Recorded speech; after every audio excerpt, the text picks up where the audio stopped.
Welcome to my property. This is currently the entrance to the house, which sits in the middle of a commercial conifer forest. We have around 50 acres or thereabouts. It's mainly all commercial forestry. There are some broadleaf trees within, maybe self-seeded over the years and maybe from the original owners of the house. We don't exactly know the original layout of the land, but obviously the house has been here for a very long time. The person that bought the land quite a few decades ago now obviously just decided to keep the house in the middle and just planted the commercial forestry around it, which is lucky for us because it turned out to be the perfect spot for us.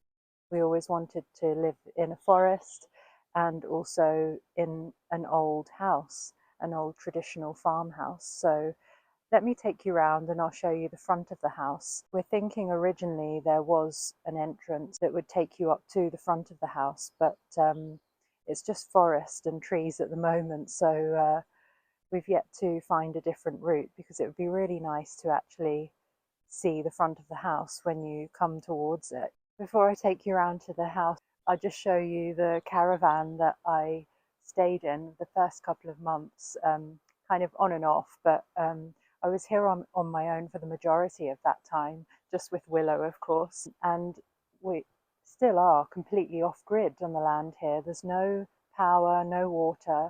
You can just see there my IBC tank that we filled up and we brought all the way over from David's parents' house with full of water. I think it's 1,000 litres, and that's what I used to do the dishes. I had a little propane shower here that didn't work all the time, unfortunately. And yeah, we just managed, and it was, you can see in my first video, I didn't show all the nitty gritty of it. I was just getting to grips with making my first video, basically. And it was pretty tough. I managed, and I was very conservative with water because I didn't know how long it would last me. There's still half a tank there, and I've been using it to water the garden recently as well, so we'll have to fill it up again. I was planning originally to make some kind of water catchment, very simple, maybe a conical shape to just to funnel the water in from the rainwater, but that never happened because it was just mere survival that those first couple of months. It rained all the time, and it was one of the wettest November and Decembers, I think, on record. The rain just lashed down every day, all day. I mean, it stopped here and there, but I was using the side room of the house there to light a small fire, and I just couldn't keep it lit. Everything was so damp, I had no dry wood. The rainwater was coming in down the chimney. Oh, I have to be outside quite a lot of the time because we have a border collie, and as you probably know, they need a lot of exercise. So I was out walking all the time. Oh, and I was trying to just, wander around the land and take it all in, up and down the laneway. Oh, it was some experience, but thankfully when David arrived, we managed to find a little rental house, which is within walking distance, basically. So every morning I come up here with Willow, and it's kind of a good excuse, isn't it? Like, you have a dog and they need to be walked, so kill two birds with one stone, as they say. And yeah, so this was my little setup. It's just it's what they call a 5-berth caravan, but I just had my bed in the main bed area set up pretty much all the time there, and there's a little gas stove in there, a sink. Obviously I didn't have the water running to it, and the battery kept going. That was another thing that never worked in the caravan. But I had a small Jackery, one of those portable solar generators, and that was really, really handy to charge up my laptop and my phone. And also I had some solar lights in there, which really helped. Off-grid on a very, very small scale, but we managed. But it was very tough, and I really admire people that do that on a daily basis, day in, day out. So this is a small side room of the house.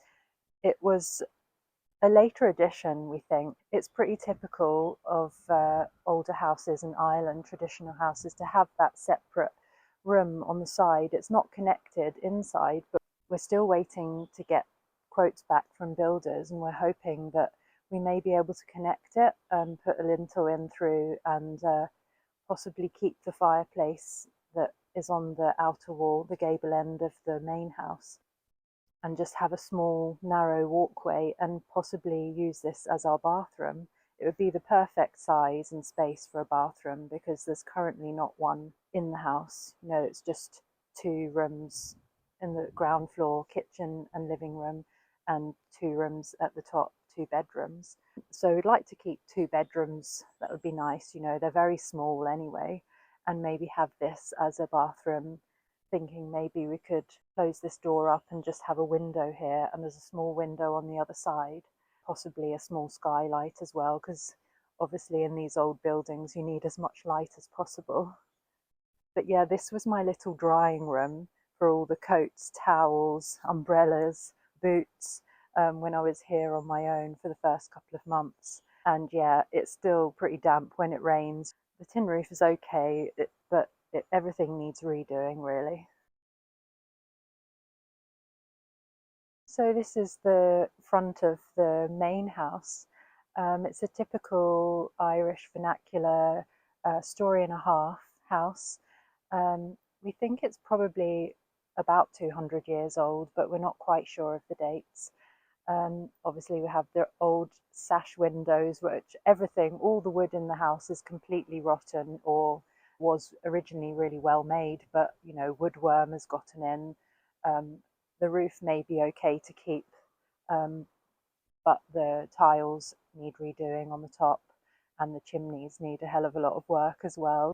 Obviously, me being a hopeless romantic, the little heart on the top of the door is what really sold it to me. The first time that David's dad actually came to see this property, we'd seen it online, and he came to see it before us. And we were living in Scotland at the time, and yeah, when he sent me the photograph standing in front of the door and the little heart, I mean, that really sold it to me.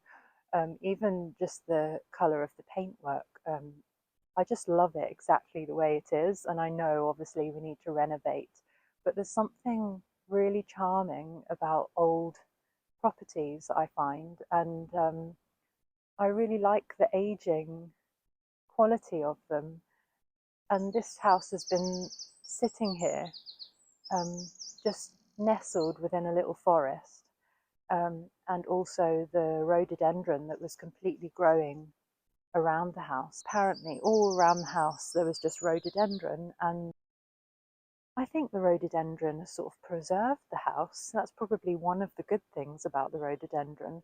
It kept the wind at bay, and but yeah, something has really preserved the house very well. There doesn't really seem to be any subsidence, and apart from the wood needing replacing, it's really in not bad condition. We just need to bring it up to a more modern standard, and we want to completely just keep it exactly the way it is layout wise. We don't want to do any crazy changes. I actually grew up in a very similar traditional cottage in Scotland, so I know that these houses can be damp. They're built of stone, and this one you can actually see the lime render that they've used, and we really want to repair the walls in lime to keep the breathability. I mean, they built these houses in a particular way with the materials that they had at the time. They used those in the correct way. This was obviously built, you know, it's in a very damp environment. Over here in Ireland it's very wet a lot of the year, and even in the summer you get quite a lot of rain. The lime render, we've been researching it a bit, and it really does help the stonework to breathe. We'd like to do that inside and out, which means taking off all the old render, replacing it, and we think that will really help. I'll just take you through the front door, and I'll just show you the lower 2 rooms. We've cleared them out of all the old things that are inside.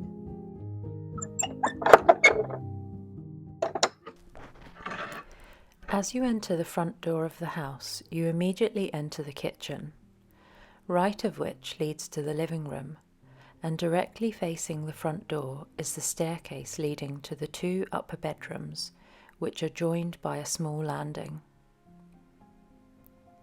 I won't show you the upstairs rooms today, just because we haven't cleared them out of the previous owner's belongings, and for obvious reasons I would like to wait until they are clear to show you, but I will definitely show you in the near future. The 2 downstairs rooms have only 1 window each, and they are on the south-facing front of the building. We will definitely replace the back door with a glass one to let more light in, and possibly a small window in the front door, but we will be keeping the window situation the same, as we will renovate like for like, and want to also keep the integrity of the original design of the house. The smaller size windows are in proportion to the house historically, and they were designed this way to keep the heat in winter and the place cooler in summer. Hopefully we'll be able to knock through at the side of the fireplace in the living room to access the side room and use it as a bathroom. It isn't ideal having a bathroom off the living room, but this is preferable in our situation to having a tiny ensuite in one of the rooms upstairs, which would be difficult if you had guests over to stay. We will see how things develop in time, what is possible, and perhaps other ideas will crop up as we go along.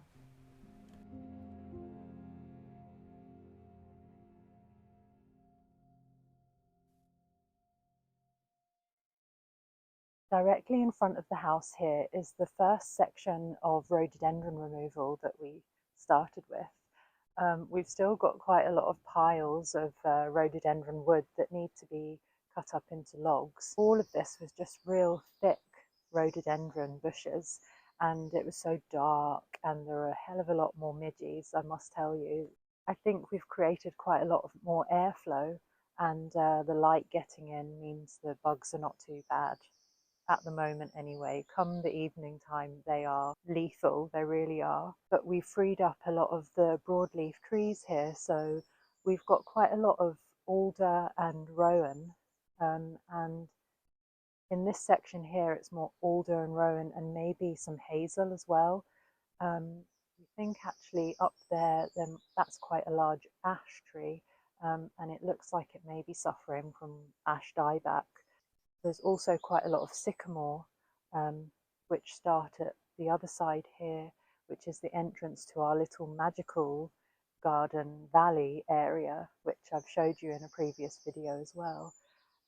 Yeah, there's quite a lot of sycamore, and also there's one little lone hawthorn in the middle of it, and I'll show you a bit more of that now.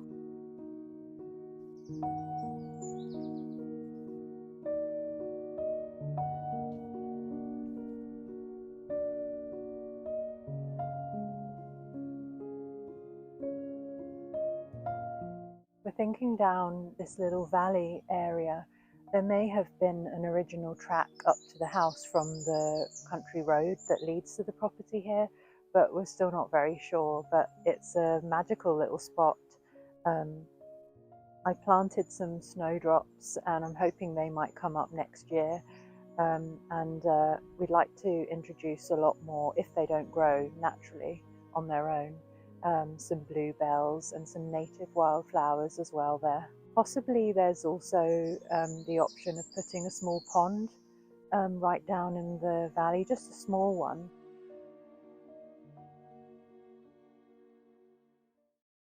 We're pretty sure now that all the rhododendron, at least along here and in certain other places in the land, it was actually planted specifically as a hedge, and over the years it's just got out of control. This is all the stuff that we have to deal with now and where to put it.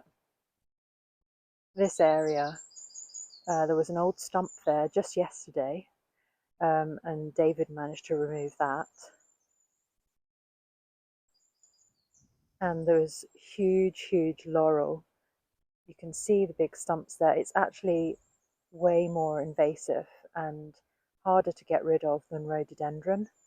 That was right, well, it was covering an old shed, which you can see just there's a small bit of left there. Each time we're over, we've been chipping away at it. There's a bit of stuff left in it, just a lot of old rotten wood and peat that the previous owners were actually using as a woodshed. It's completely collapsed now, and there's no way of using it. So we plan to clear this whole area and use it as a space to park vehicles, park the trailer. It's a good little space, and it's better to have the vehicles further away from the corner of the house. David got these 4 IBC cages, and we've been using those to store the logs in. It'll be a good way of heating the house when we finally get it renovated. But for now, at least they're contained here, and they can be moved by a tractor when we need to and put them somewhere more suitable. But for now, they're okay here. Oh, it's getting quite chilly now as well. It is May, but it's still so cold in the mornings, especially.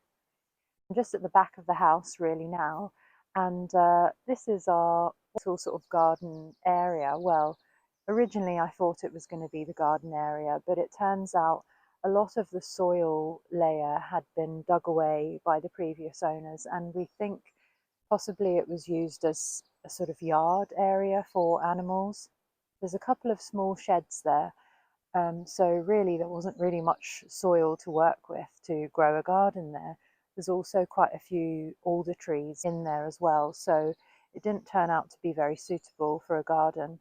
At the moment we're storing a few things there, so it's a little bit messy, but we recently took down a whole big hedge of rhododendron up there, and it's so nice now. Wind is flowing through the property, it's feeling a lot better.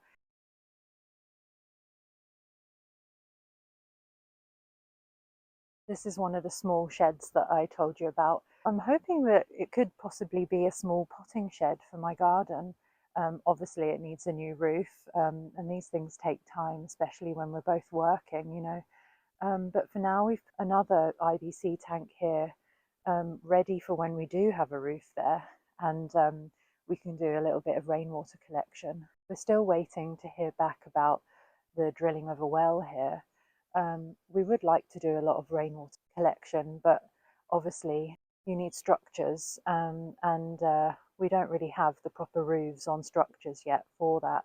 We'd like to stay here as soon as we can, but it's just not livable here at the moment. And 2 people in a small caravan and a dog, it would just be awful, you know. Hopefully we don't have to do that, but anyway, I digress. Yes, this would be an ideal small potting shed, and rainwater collection area, and I just need to start clearing behind the shed of the old rhododendron, and then I can possibly go up onto my actual working productive garden, which is up there on a slightly higher level. I'll show you that now, what I've been working on recently. You come in, Willow? Come on, up here. So this is my mountaintop garden. It's also the place where we have the best view, well, the only view really. You can see up onto the plateau there of the mountain here, and it's just a lovely little spot to be. It gets quite warm up here when the sun shines. Today it's pretty chilly, but I'll show you around my garden, show you where things are at the moment. I've currently got 3 raised beds here, which I've done on a sort of no-dig method, using Charles Dowding's method of putting the cardboard down, and then just piling on a load of compost on top. My potatoes and onions are actually doing really well. I've got 2 beds just dedicated to potatoes and onions, 2 varieties of potato, a Golden Wonder and also a King Edward. And right at the end of this bed, I've got some broad beans. Things are growing quite slowly. I think it's a lot cooler up here. I think things will come along fine, but maybe the lesson that I've learned this year is that I need to start things earlier and with more heat. The house that we're staying in, I didn't have any grow mats, any kind of heated propagators or anything. I was just using the windowsill, and yeah, it's quite cold in that house. So maybe starting my seedlings a little bit earlier and with more heat means I'll have a better chance of them growing faster in the season. But I think things are doing okay. This middle bed that I have, I've covered in a cloche of mesh. I actually have my more leafy vegetables here, so I've got some what's meant to be large leaf spinach, and I've got two types of kale. I've also got some mustards in there, which are finally starting to grow. I was a bit worried. Then I've got some nasturtiums and borage, which is starting to come along as well. It took quite a while. And I also have a few clumps of chamomile. I'm looking forward to some nice little pretty flowers, and it'll be good for the pollinators. And you can make tea as well. This is my lovely cold frame that Janet got me for my birthday. Thank you very much, Janet. It's actually been a lifesaver because we have a lot of deer here. It's been a great way to protect the seedlings, and also the extra warmth. You know, it's grown them on actually better than the ones that are growing in the ground. So I have a lot of backup, but I really don't have enough space to plant everything. I even have some sweet peas here, a lot more flowers. I have marigolds, I've got cosmos, and I've got nigella as well, that all need to find a home. You can see behind me there, I have some strawberry plants, and I'm really looking forward to getting even just one or two small strawberries. There's a few flowers there. That would just be lovely, wouldn't it, to have homegrown strawberries. Willow, what have you done? Have you got that stick stuck in your collar? Oh dear. Won't be doing that again in a hurry. We were given these paving slabs by a neighbour, and when we collected them, and I brought up 6 here on my own. David hurt his back, so I had to roll them from edge to edge, and it just gave me a more stable base for the cold frame. But my goodness, that was hard rolling them up the hill. Up here also another project lies, a greenhouse that was kindly donated again. We have some of the glass, but we'll need to put it up. Still not quite sure of the correct place for it just yet, but hopefully somewhere up here in the garden area. We'll need to dig a really good solid foundation and make sure that it's in place correctly, because we are right up here on the top of the mountain.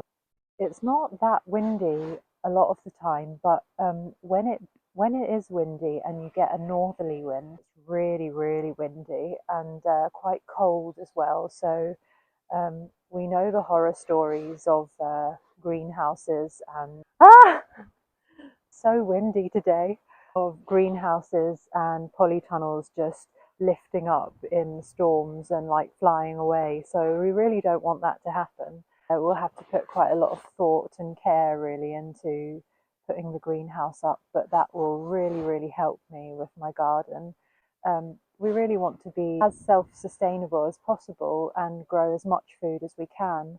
We'll need some kind of fence to go in for the deer. They don't seem to come up here too often, that we can see anyway. Yeah, we'll really need some protection if we're to grow fruit trees and berries, and we've got some apple trees that we want to put in as well. We really want to have a big polytunnel, and quite a large one, because obviously that will extend the growing season a lot for us. It's cooler up here. So as we've had this huge peaty layer of soil, and all the old branches and roots are still in there from the rhododendron, we had someone dig out the area for the polytunnel. We want quite a large 40 by 14 feet. There is the solid ground where you see the grey patches. That's actually a very solid clay base. Here, obviously the water is pooling a bit, so we need to make a drainage channel for that to escape. And then we need to dig our holes for the holes that go in, make our raised beds, and then erect the polytunnel. It's going to be a big job. I hope you found my little tour of the house and garden interesting. I would like to show you other areas of the land and other future plans we have soon. There is so much potential at our homestead, and we want to take time to do things properly and right the first time, so progress is a little slower than we'd like, especially with our budgets and us working as well. I hope to see you in the next video, where I'll be putting up a temporary deer fence and continuing with developing my no-dig garden, starting to plant some hazel trees, fruit bushes, and clearing out the small shed to get ready for developing it into a potting shed. See you soon!